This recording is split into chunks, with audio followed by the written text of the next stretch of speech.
nama ama kudhanii Hayyee. cinaan rafinii jan Hayyee. nama dhidhiita. Maal nama dhiita? Okay. Gangalachaa bula halkan haakinii fi abbaan uccumarra dhoorkanii je. Nama ama diidamii immoo qoonqoo wajjin nyaatiniiya. Waqtii san silaatti qalanii nyaachisan. Qoonqoon maata. Nama ama soddomii immoo barlama wajjin kaayyatiniiya. Bakka dhalaan jiru malee quban qabu.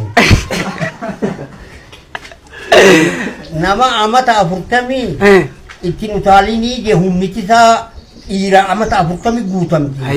Yoo lafatti darbees caccabsaa sirra kufee.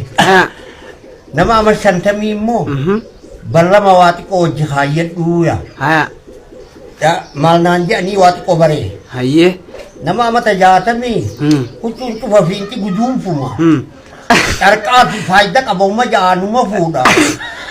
Waa kan hin jiiniiniya. Itti makanni mana. Nama amata 70 qarsaadha. Waa gaafattu malee biran dabrinii je malli isaatiin kuffisu. Hayyee. Nama amata 80 immoo hiyyeessa. Hojaartiin jalaa duute faa. Yorobbiin je mataa qaqqabadhuu je mataa qaqqabadhuun gaawaatti kanniidha.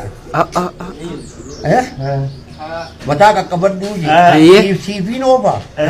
Egaa maashaallah. Lakkii sii oofi jettu siifiin oofa. Rakkoon gobra koon gobra ci daawwitu sarara. Nama amata 80 hojaartiin jalaa duute. Hayyee.